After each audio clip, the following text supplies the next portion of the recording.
What do you think the future of real estate is for like the next 5 to 10 years? I don't know. It's it's it's already changed so much. Like that I met Robert at the mall Yeah, yeah. In Arizona. Because the lady that I think he lives out there. he does.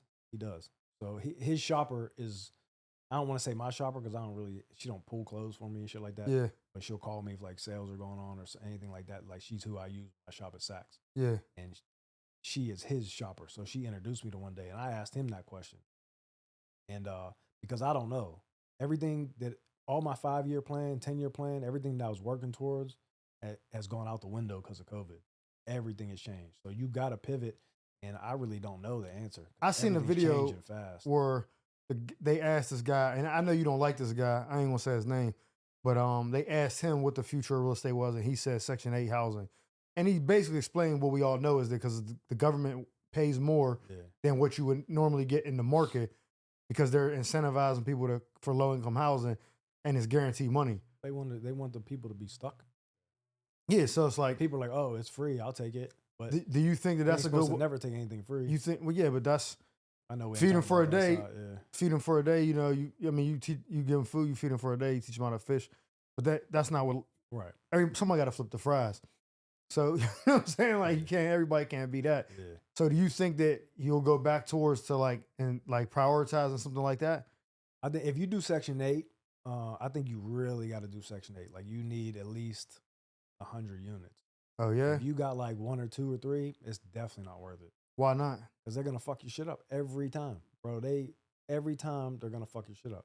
Now I'm not saying like, when we speak generally. Yeah. So we're not speaking about every single person, Yeah. but generally speaking, Statistically proven. they're gonna fuck your shit up Yeah. because they don't care. It's not theirs, and they don't got no money that they're gonna lose. It's the government money.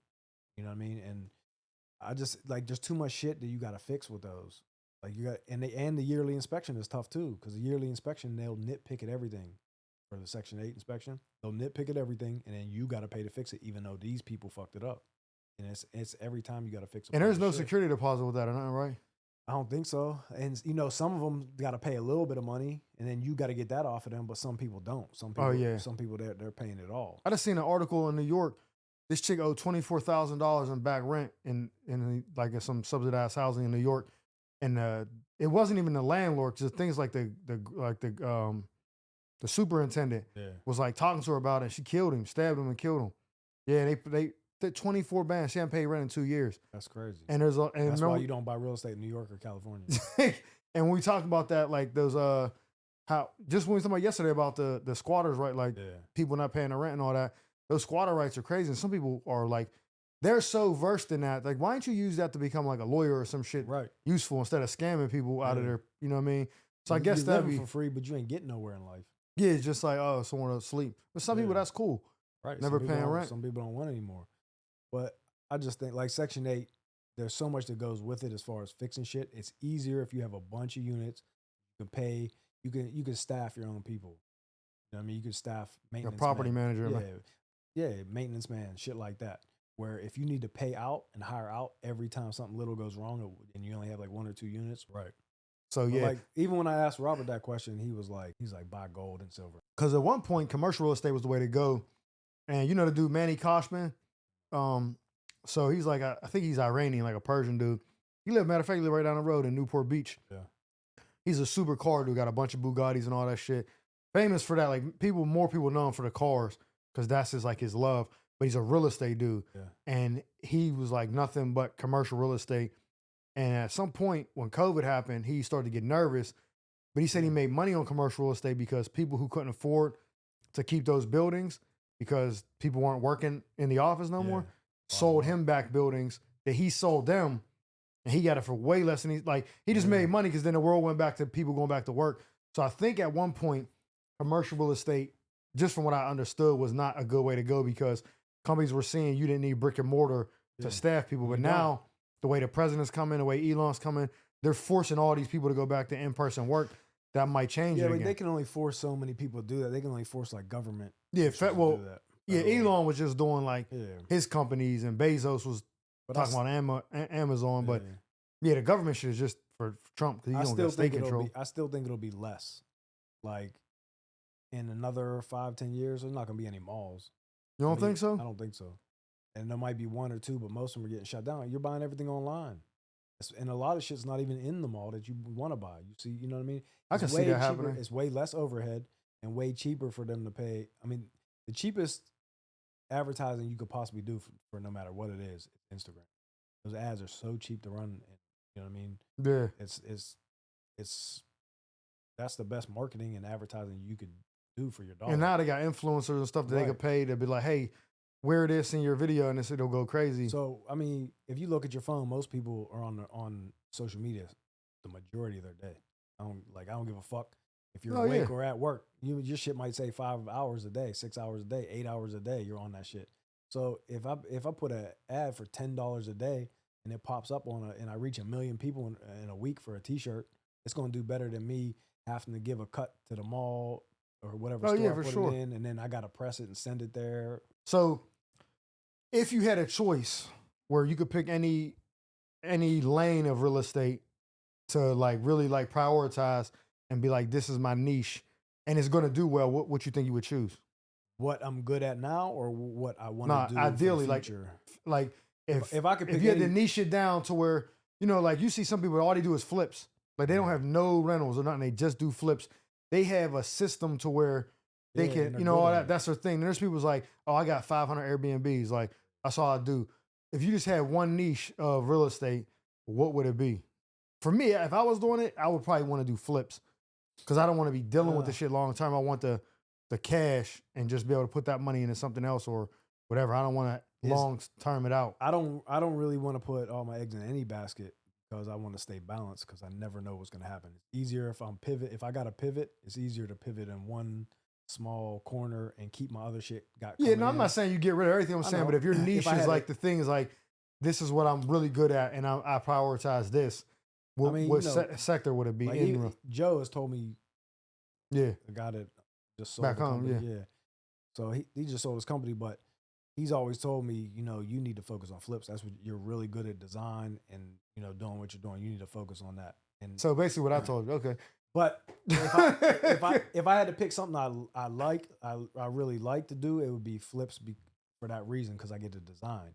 But if it's business wise, like what I want to do in the upcoming future is multi-unit. That's where I want to go. Okay. Like I would like to buy a 20+ unit myself. I don't really like that syndication shit where people are just like raising money and, you know, you get to go to the bar and talk all loud and tell people, yeah, I own 500 doors. I own 500 units. But then once we find out you only owe 0.5% of it, you put like 10 grand into the deal just. Oh yeah, like a joint, like a BlackRock or some shit. Yeah, syndication. I don't really like that personally. It's not a bad idea at all by any means, especially if you don't do real estate. You just want to park your money somewhere that's gonna bring more money than, you know, back than anything else. But I'd like to buy like a 20 unit. If I could do it right now, I buy a 20 unit in like a B level area, but it's run down, and then I can rehab the whole place and make it like my style and add way more value to it. Because then if I add value, I could pull that back out in a refi, plus raise the rents. Then I got a 20 unit bringing money in. Okay, so when you post your projects on social media, what is the number one compliment that you get? Style or design or whatever. Okay, so I wanted you to do my house when I bought it, and you was like, I'm too busy. And when I thought about it, I'm still too busy. I was like, never ask me again. No, if that check is right, bitch, you'll fucking be you'll be my fucking slave, nigga. Go fucking do the roof. But I remember when I did my house, because I watched you do yours. Yours was finished before mine. Yeah. And I remember thinking like, that shit's fly. I used to like the style where, like, for example, my bed was like the big wood, you know, I looked like a king, you know what I mean? But that was a style that was passing, like it was fading out. And when I seen yours, it was modern.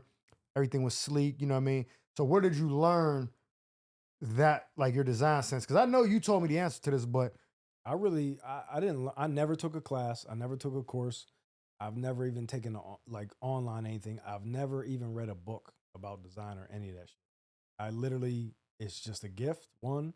And two, I get most of my design styles just traveling a lot. Yeah. Because America is at least 10 years behind all European countries as far as design. And and probably like Pennsylvania is probably another 5-10 years behind the rest of the United States too. You think Miami is the one that's most forward? Because I remember you Yeah, said it's you would all stay Europeans there. you would stay at hotels in Miami, and they would have Yeah. like design books, Right. and you would look through them, and then you would see how the Yeah, you hotel. could see in the lobby and shit. Yeah, Or you could just tell, like, because Miami's all European. They don't even speak English in Miami. Just English is second language in Miami.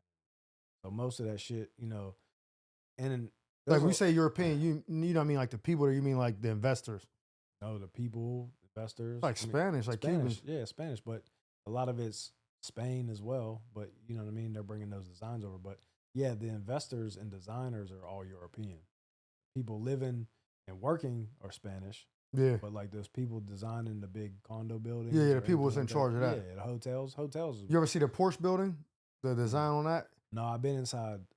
I've been on the tour for the 11 building. It was a virtual reality tour. That's crazy. Because there's some. It was a story on like one of them like American Greed, or one of them shows was like these two brothers are rich as fuck. Yeah. They're building. They bought some like dirt cheap land right by the beach, and it's called the Porsche building. But it's not like a car dealership. It's condos. That's how they're doing a Mercedes hotel and all that shit now. I don't know what it is now, but at the time they were saying like this is the most elite building in all of Miami Beach. Like you couldn't. There was nothing better. I don't know what it. I think they pre-sold every unit. That's what they're doing. Something Everything. crazy.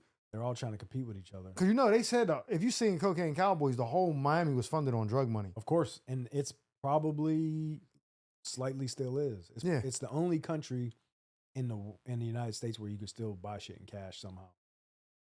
Like without I mean, there's ways around it, but you know what I mean. But it's the only one you can even attempt that shit. Like they're turning a blind eye. Like they know. But like if you go to Dubai, you could fly to Dubai right now and buy a condo for $1 million in a brown paper bag, and they won't ask you where it came from. Nothing. Because they don't pay taxes over there. Right. But other countries don't give a fuck. It's only America. But it's because our government. Yeah, it's our government. So what do you like you say you want to do the 20 units moving forward? What do you got anything? I know you just sold. Well, you didn't even sell that one yet. What? The one on Maple. No, it's under contract. We closed. You sold the one in Scottsdale. Yeah. And then you're doing this one. Right. And then do you got anything in the chamber right now that's coming up? I'm doing a full renovation in Mount Washington. I'm gonna keep it as a rental. Then I'm doing a full renovation in Lawrenceville that I'm gonna flip.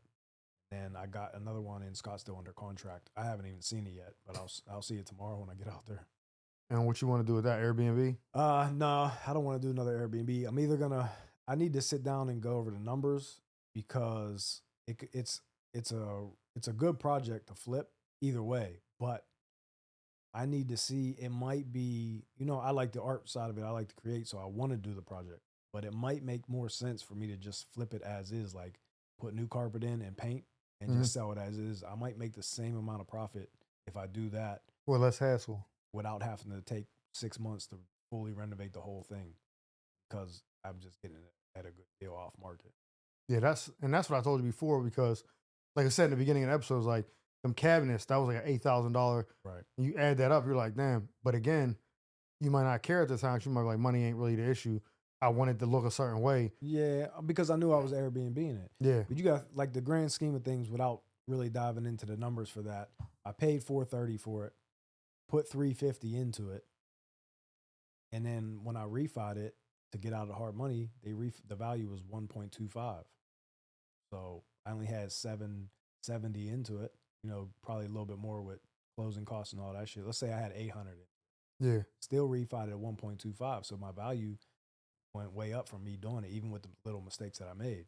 Yeah, no, that's what I'm saying. That's in a situation where it didn't really harm you. But right. on a one where you might only make 30, $8,000 is a lot. Yeah, for sure. You're like, I could have made 30 or I could make 38. That's a big difference. Yeah. But if you're like, oh, I could have made 400 or 396, who gives a fuck? Right. Like, you know what I mean? And I wasn't selling it, or else I would have made 200,000 and then 8,000.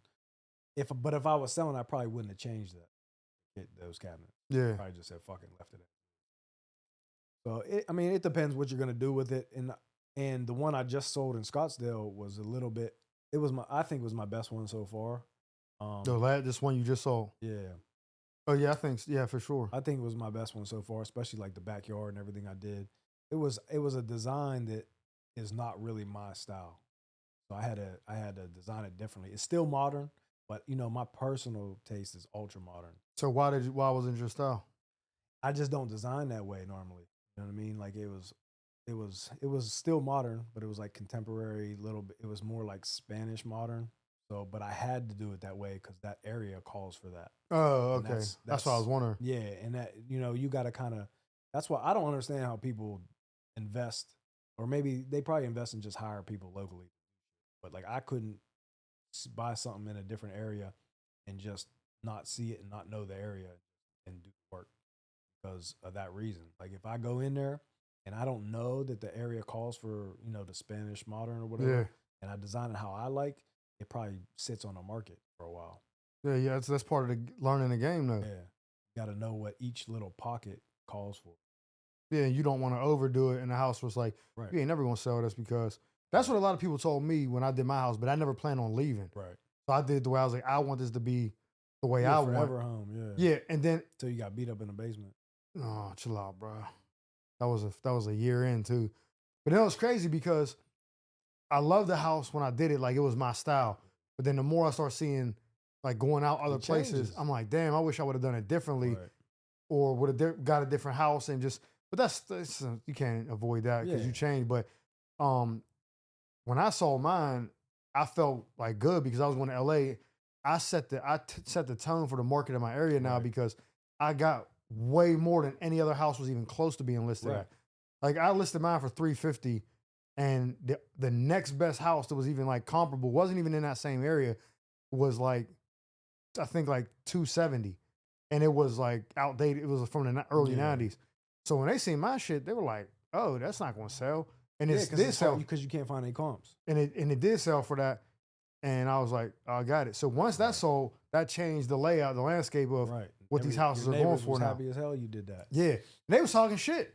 Yeah. Like, I think it's listed too high. You think you're gonna get that here? I'm like, yeah. People used to do that to me all the time. Like, I broke the ceiling in every market I've ever done. In every neighborhood that I've sold, like a true flip, not a rental that I ended up selling, Yeah. but a true flip, I broke the market, the ceiling for the price point in every single one.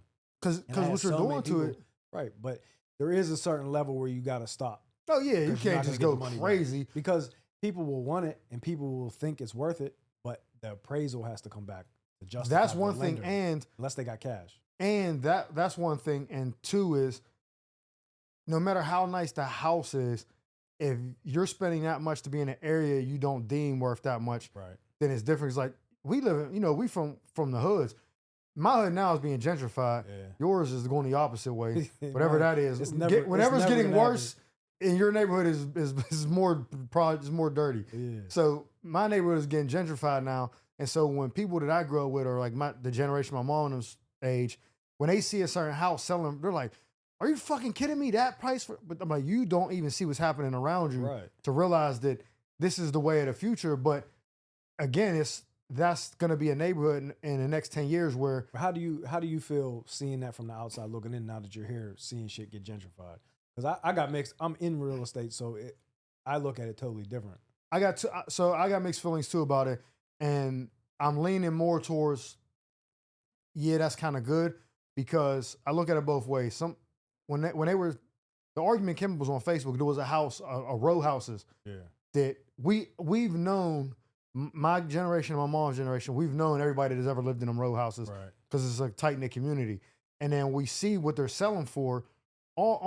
Most people can only picture, I know who used to live there, what the house looked Yeah. like. There's no way I'm paying that much for those houses right there. Mhm. And Niggas that's got why- smoked on that corner. Like, so Yeah. they see it like that, but you're like, nah, it's not the reality. And that's why people don't get into real estate, because of that. They're like, there's no way I could justify in my mind paying this price, but it doesn't matter. Yeah, you None don't of have that to. shit matters. It matters what you could buy it for now and where it's gonna go, or what you could sell it for.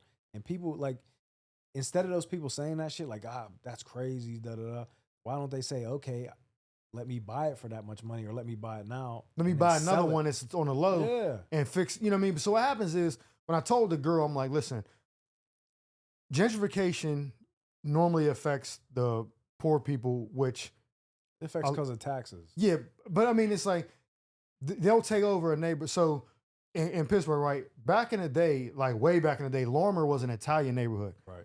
I've only known Lorimer my all life to be niggas. Yeah. Like that's the hood. That's where niggas is from. So when you go on like these Facebook groups for people who lived there way back in the day, like, oh, I remember the bakery was down there. You're like, what? Like, so to think about us saying like, oh, like Lorimer is a Bloomfield. black neighborhood. Yeah. We're like, Lorimer's a black neighborhood. They're gentrified. Now it's all white people. There's older white people like, thank God we're getting our place back. Like, so it just depends on how old you are to determine whether it's wrong. Some people like they're kicking black people out and forcing them to go somewhere else. In communities, they raped their kids. Well, also back then, you wouldn't even go to the white neighborhood, and white people wouldn't come to the black neighborhood. It was weird as hell. Yeah, like it was more segregated. Yeah. So my thing is this: when I see something like that, but I have a different mentality, most people don't. If I see a house in my neighborhood selling for, and for context, the cost of living in Pittsburgh is real low. So if you live in a house that's $250,000, you live in a nice fucking house. Yeah. That's the context. So if I live in a house, my house that we bought in Garfield was $33,000 in '92. So if I sold that now and somebody was like, y'all give you $350 for it, I'm like, word.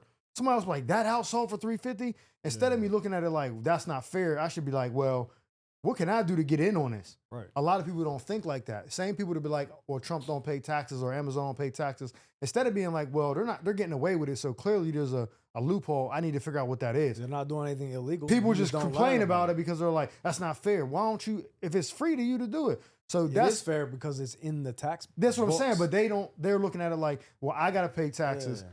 They're not mad that people that they're not paying taxes. They're mad that they have to pay taxes. Because if somebody told him, you ain't got to pay them neither. Shit, cool. You're just looking at it like that. You ain't gonna be like, no, I want to pay my taxes. No, yeah. So I look at it on both sides. I see that they're displacing black people and minorities, but in Pittsburgh, it's pretty much just black people and making a move somewhere else that they're not familiar with or whatever. But that should be enough to wake you up and say, I got to do something so this doesn't happen again. Because if you owned your house, they could do whatever they want to that neighborhood. You don't got to go. Right. Your house is still there. You still live in that same neighborhood. The answer to everything is ownership. Yeah. Like, that's the answer to everything. So everything. And people are like, well, no, because even if you own, they're doubling the taxes and you can't, people can't cover it. That's a very, very slim chance in a small case. It does happen. It does, for sure. Sometimes. But at that time, then you could sell your house or you could refi it. They got equity. Out. Yeah. Then you can invest that money. Right. But it's a lot. You know what I mean? Yeah. So telling and then again, it goes back to a lot of things that minorities don't know is from lack of even will to even go find out. And it's being like, well, I wasn't offered this or I wasn't afforded this opportunity, whatever. That's cool. The other thing about it is when I say I like seeing it being gentrified is because who wants to live in squalor? Right. Like I seen what it was like where I grew up, you know what I'm saying? It's roaches as rats, not in my house, but in the neighborhood. So when you see something, your neighborhood becoming beautiful and more nice, you see trees being planted, community center open. People look at that like, nah, go back to the pissy hallways and shit. Like I want to feel familiarity. This is, I don't like this shit. This is some bullshit. When the reality is like, why wouldn't you want a place to become better? Yeah, why do you want to stay in that shit? Why do you want to stay where you're, you know what I mean? Like not necessarily the area, but why do you want to stay in circumstances? Bullshit? Yeah, why do you want to stay in bullshit because it's comfort. You know what I mean? So when people complain about it, I'm like, shut up and do something about it. Or just move and tell them, and you go wherever they tell you because you're at their beck and call. Like, but it's two sides of that because they're like, oh, well, they're kicking all our friends out, so now we got to leave. Well, if you want to be with your friends, then just move where. Why don't you own your houses, sell them for triple the money, then you and all your friends could go buy a bunch of property somewhere else, or stay there. Or if you all owned your houses, they couldn't gentrify anything. Right. But I'm saying, like, let's say like 5 of us are living on the same block our whole lives. Yeah. You own your house, the rest of us don't. Well, they're kicking us out, but you could sell your place and still move with us if you want and have way more bread than us. Yeah. Or you could stay here because you own it. Then I'll come visit y'all. But the choice is yours because you own.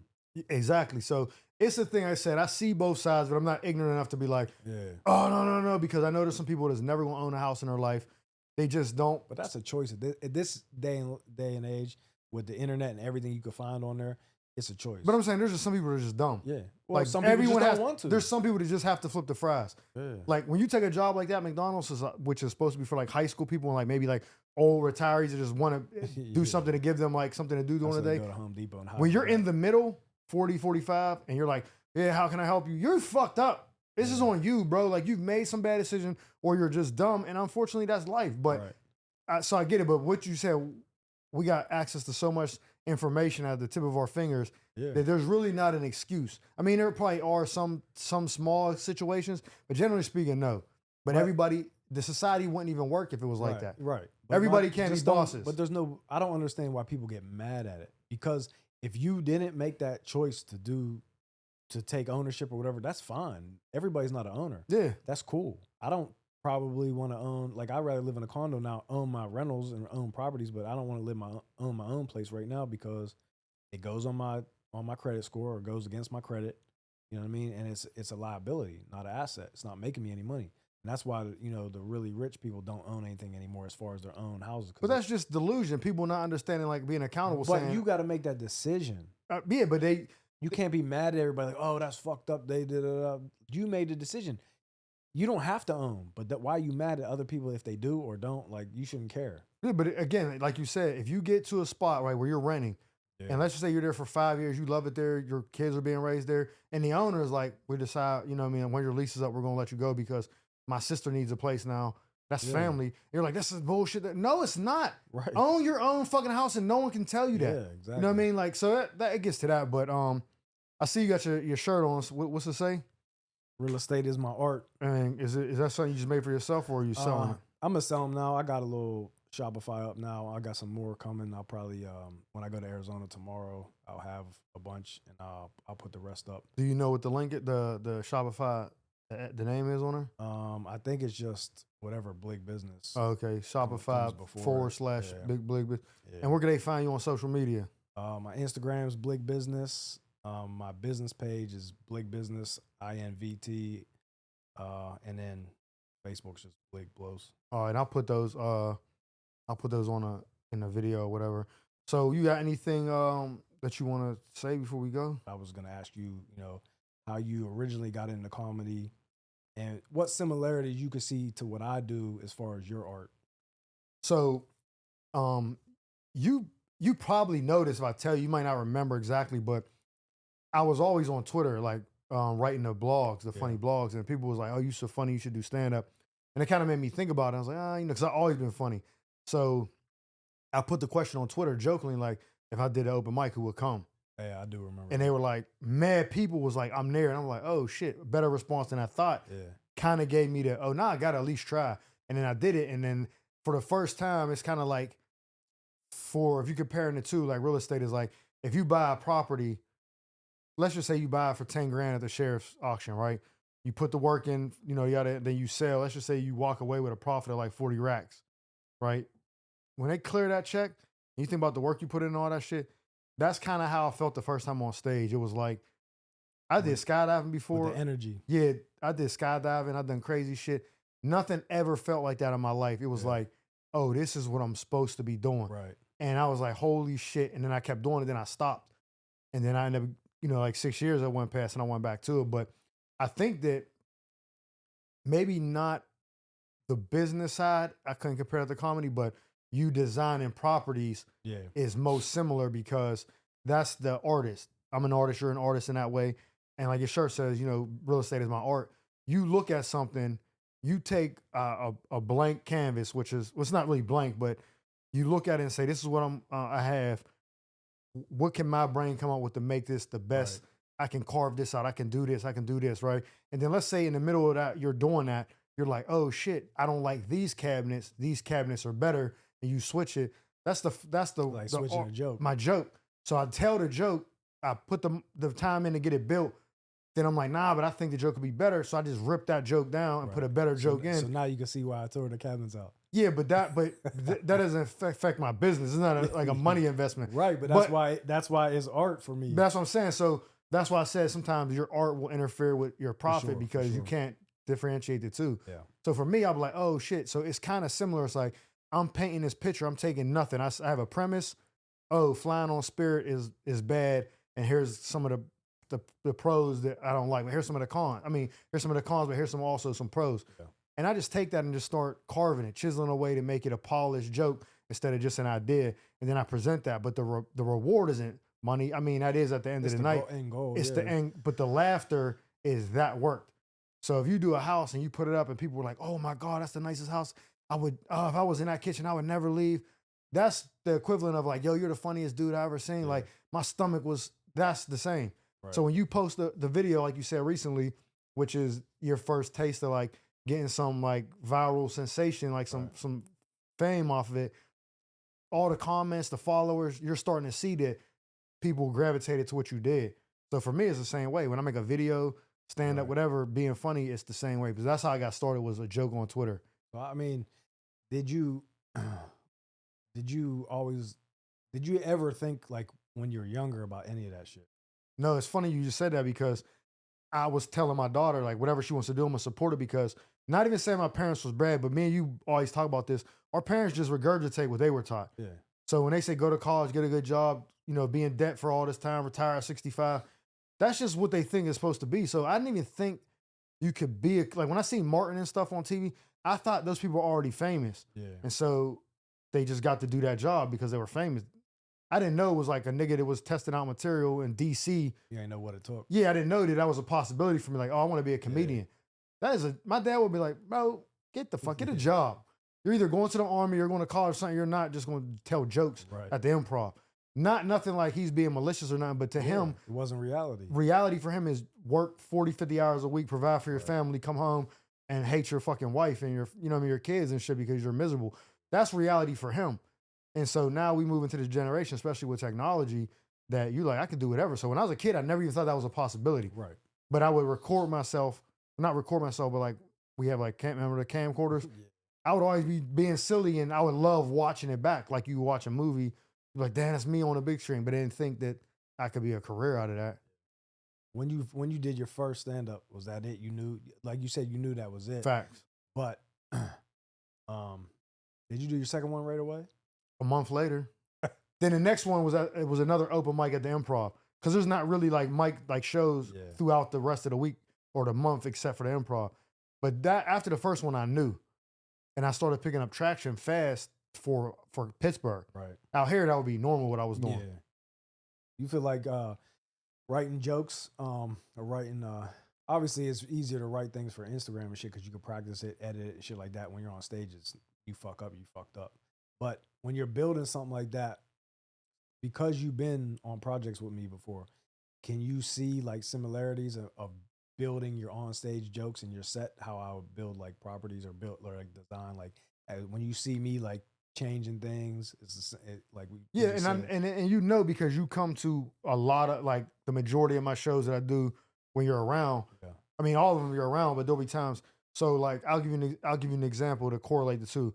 The house we were doing in Arizona, you wrote stuff on the walls, like you measure stuff out, you put like the ideas, basically use that as like a graph because we're tearing the walls down. And then you're like, we're gonna move this out the way. We tape shit off. We had ideas. We looked up stuff. We measure shit. You're doing all that, and then there's certain things that become your like part of your character. We always say expose the brick, expose the brick. That's one of your signature things you do in these properties is expose the brick on like fireplaces or walls. We did that in Mount Washington when I helped you on the other one. Yeah. So when I see you, I can look at something, I'm like, I bet he says expose the brick on this. And then you're like, we're going to take this out and expose the brick. And I'm like, so it's like you start to create who you are. Like you see Chappelle, you know what kind of jokes he got. Yeah. You see Chris Rock, you kind of know what to expect. If I see you doing a house, I know where you're going with it, even if I don't know what the punchline is. I can see it and be like, yeah. So when I'm writing jokes, my process is similar. Yeah. And it's like a pattern and you just get it. That becomes your voice, which I'm still figuring out now, but I can see there's like a path you take is the same. Does the business side of comedy ever take away from the creative side? Like I know for me, when I got to do all that paperwork and numbers and shit like that, I start to get frustrated and it kind of makes me lose some of the love for it. I don't want to do any of that. I just want to do the creative side. So I'm not at that point, I guess, where it's like negotiating contracts and arguing. Yeah. Like I kind of know what to expect from certain shows and then what I'm about to embark on now, it's going to be kind of solely on me where I'll have to get out and hustle, like go to malls, go to barbershops, pass off flyers. Y'all got a show. So, that part I don't really want to do in the moment, but I know that it will make me appreciate my journey way more it's like later. Passing out music. Yeah, because it's like you look back like, yo, bro, remember we had to go down there like 4 hours early. So, yeah, it's not really the money thing that makes you more so if you don't got enough money to do it. Yeah. Like, that'll make you fucked up being broke, but no, not that part of it. Um, are you able to turn comedy off, on and off? Like coming where we come from, it's like it's rough, so you got to learn to rip at an early age or you're food. You know what I mean? So like I know me, it's hard. I can't really turn it off. I gotta kind of tone it down when I'm around certain people. But once I'm around people long enough, I get sometimes too comfortable. Oh Like, yeah, and I'll say shit that it crosses the line, and people be like, "Yo, like what the fuck?" Like you can't say that shit. But when I get too comfortable, I don't have a filter. I have, so I can't turn it really off. But there's been times I remember being like super depressed, and in a minute, like in the midst of going through that, was see the joke. Like so, even if I decide not to use the comedy, Yeah, I still see it's there. You know what I mean? Like I seen a tweet and it was talking about like how guys joke with each other, like women don't ever understand it. And he said he's like me and my boys was in a car wreck and we got rear-ended by a car, like a truck, hard as fuck. And we all got, he's like, and we got out the car. My boy looked at me like, yeah, you got hit when we got hit from the back. You liked it. I seen your toes curling. Like these dudes about to get shipped off in an ambulance, like they're hurt. And he's like, yeah, you like that. I seen your toes curling. Like, so even if I thought that and just didn't say it, the comedy's still on. I'm just choosing to not use it or not. right. So no, I can never turn it off because in the moment I'm like, oh, that's a bit. Like I'm about to turn that into a joke, or I say something. My grandmother just passed in August, and my cousin Lewis sung at my great grandmother's funeral, my grandmother's husband's mom, and it was horrible. It was the worst shit I ever heard in my life. Well, it sounded like a dead bird. Like it was terrible. So when we got to the funeral this time, I seen Lewis in the back, and I was like, a lot of y'all don't know this, but me and my grandma had like a real serious conversation before she passed. And she said, just no matter what, when she dies, just make sure Lewis don't sing at her funeral. And everybody at that funeral, like 90% of the people were at the other funeral. Yeah. So it was something they could relate to. That wasn't even a hit if nobody was like, what's she talking about? Yeah. But they were like, oh, we remember he's horrible. And he's in the back like, and the pastor, everybody's laughing. The pastor's like, who's Lewis? And my older cousin, he's like, the only one in the back not laughing. That made it worse. That's like you know what I mean? So I can't turn it off. And that was probably the most inappropriate place to do it. I didn't give a fuck. See, I don't give a fuck around family because they know I'm inappropriate. So they know it's going to come and they'll still like not like it probably, but I don't care. But outside of family, you can't say what's because I'm a comedian. Like, around you're just an asshole. Yeah. Like I could be like, oh, I'm a comedian. I told you that before when I first went to college. They used to tell my homie, like every party he took me to, they'd be like, don't bring him back. Real shit. They'd be like, don't bring him back because he's an asshole. He just like talk shit on everybody. But I didn't know growing up where we grew up, coming from the That's hood. not normal. I thought like it's normal for us. Yes, and I had when you're younger, you're just where you're from. Like, I'm in McKeesport. I haven't left yet. I don't know that everybody's not like that. Yeah, no. So I thought everybody was raised the same exact way. So I'm at parties, you know what I mean, ripping on random people that just walk in the door and shit, and they're mad as fuck about the cry, and they're like, "Yo, don't bring him back anymore." And I don't see anything wrong with it. No, in fact, you know what I mean. I don't know. So it's like when you get older and start traveling, you realize you got to like, you know what I mean. And some of those people really don't care. They just care because it's a stranger. Like, who the fuck are you? You know what I mean? But some people do care all the time. Yeah, it's like there's times where I want to do the comedy. And I'm like not sure if it's like I'm weighing the risk and war. Like I'm not gonna say the girl's name, but we're in Arizona. You and her got into an argument. I act like I was asleep. So like a situation like that, I wanted to make a joke about it, but I got caught in the middle and couldn't get out. So I was like, let me just act like I'm asleep. You were asleep too long. You couldn't wake up and just. And then I just couldn't just get up and just walk away. I was like, now I'm stuck in acting like I'm asleep. And then it was like. I didn't care, but it was so like not embarrassing, but it was like you said, "Boy, he's sick," acting like he was asleep. Like I felt like oh, I'm busted, but it was like nigga, I wasn't doing it to like hear the argument. I felt uncomfortable being there and didn't know how to get out of it. But I wanted to be like, all right, y'all. I wanted to crack a joke to break the. But she was so mad that I'm like, he's gonna laugh at whatever I say and make it worse. And then she's gonna hate me and him. So let me just act like I'm asleep to not be involved at all. And then you said something like, boy, acting like he's asleep. I was like, oh, why you just let me act like I was asleep and just let me get the fuck up? Because I waited till y'all left to even get up. Then I came in the house. She was like, boy, he's sick as boy acting like he's asleep. I felt like I got caught jacking off. Yo. Like, oh shit. Yeah, So, because I didn't say nothing the whole time, so it was even worse for you because you knew at that point that I already knew you was awake the I whole knew, time. but I was like, just don't say nothing. Like, this is act like it didn't happen or whatever. Cause I just didn't want to be a part of it. No, but I it's hard for me to shut that shit off.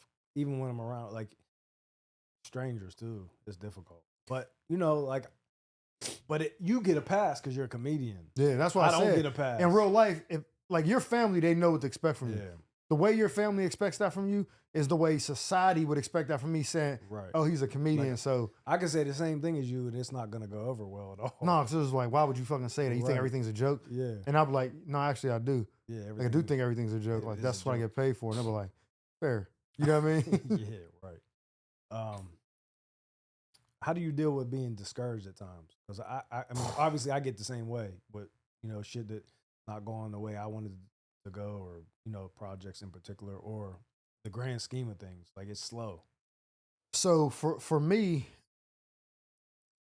I truly in my heart believe that this is what I'm going to be successful at. Yeah, Rich, I don't know what level of rich, but I'm going right. And it will. I know it will too. It's just, But so sometimes when things feel like this shouldn't be happening, like if this was meant for me, this wouldn't be happening. yeah, So what I do is, and this might be like a crutch, or it might be just a good thing, is I go back to people who told stories on interviews or wrote books that are wildly successful, and I hear their stories of similar struggles, and it lets me feel more relatable.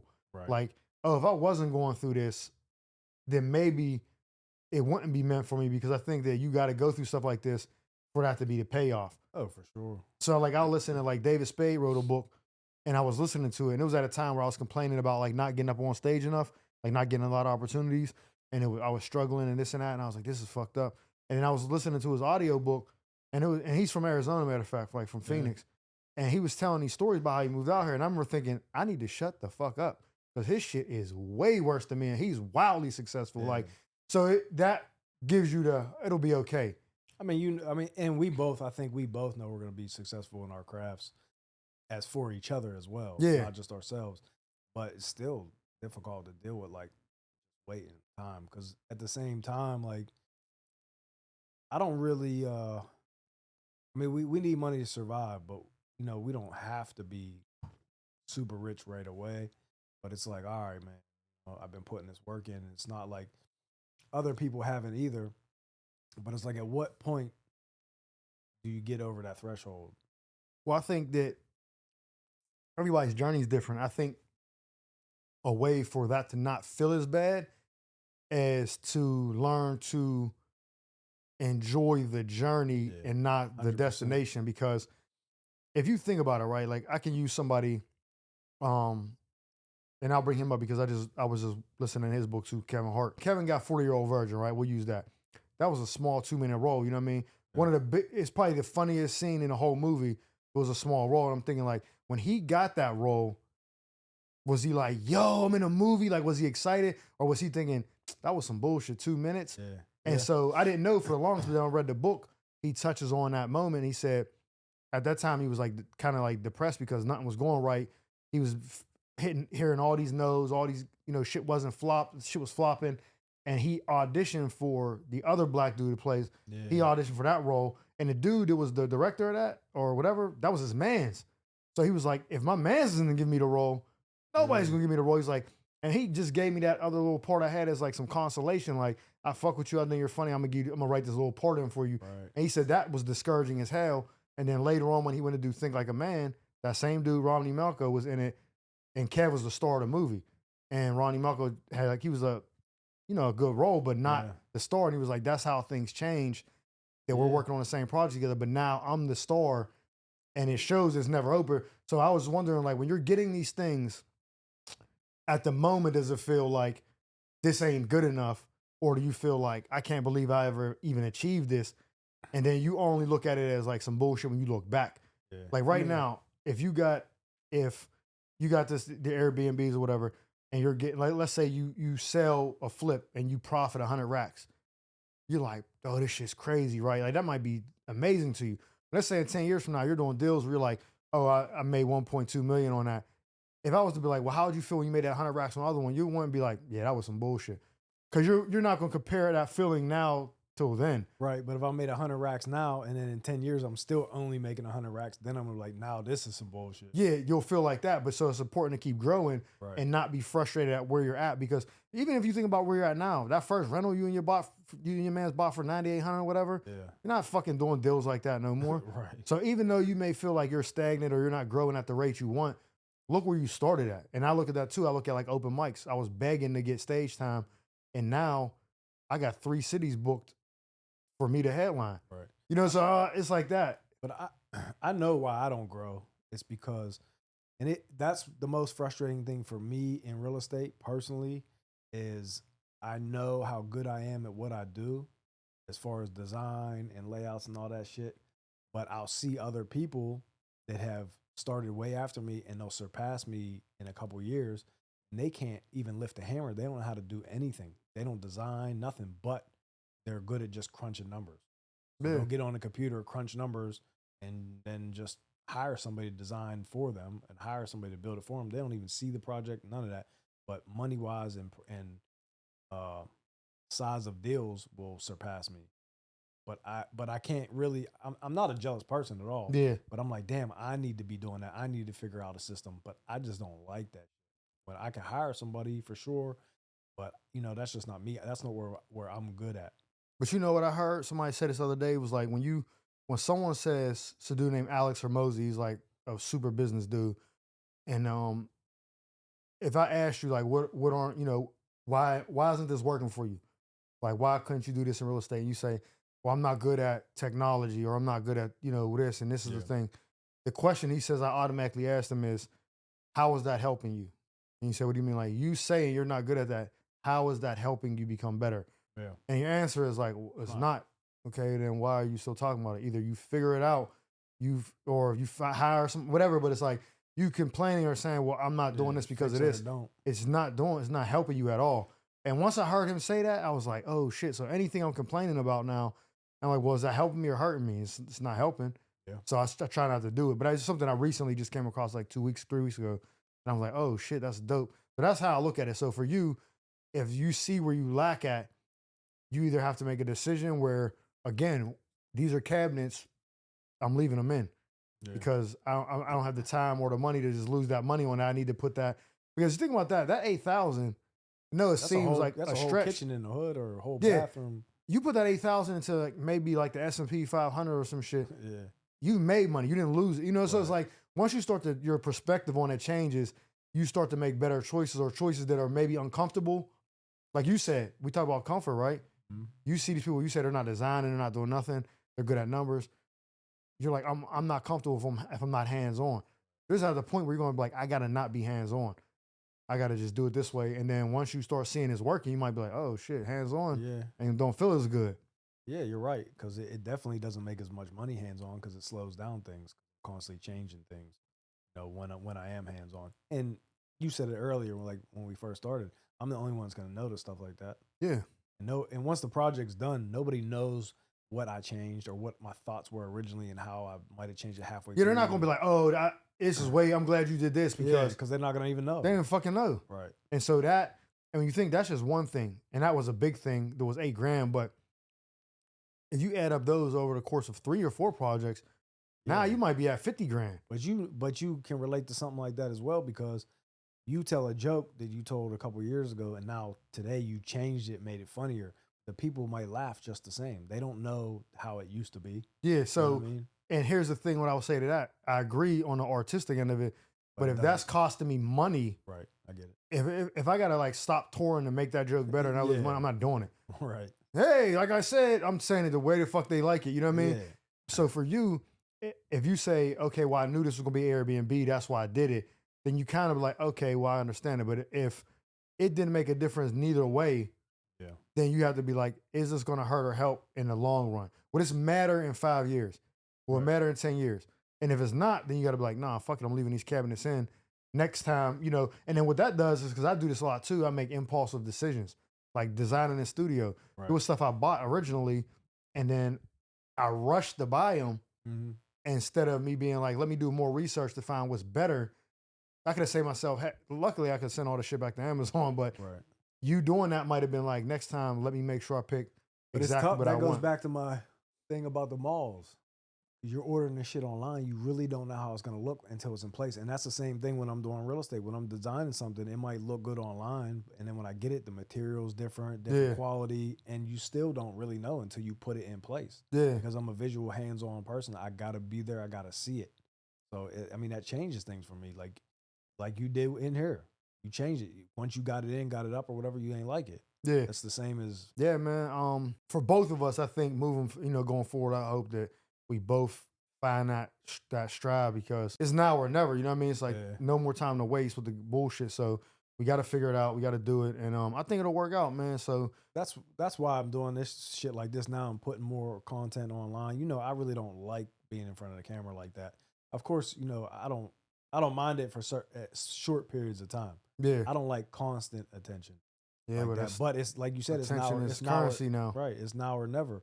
So if I'm gonna do it, I gotta go full fledged. Yeah, you just got to get, like you said, you got to get out your comfort zone and do it. So let's hope you get the 20 units soon, and these deals that you got going on now. 20 units and 20 city tour. Yeah, 20 units and 20 city tour. So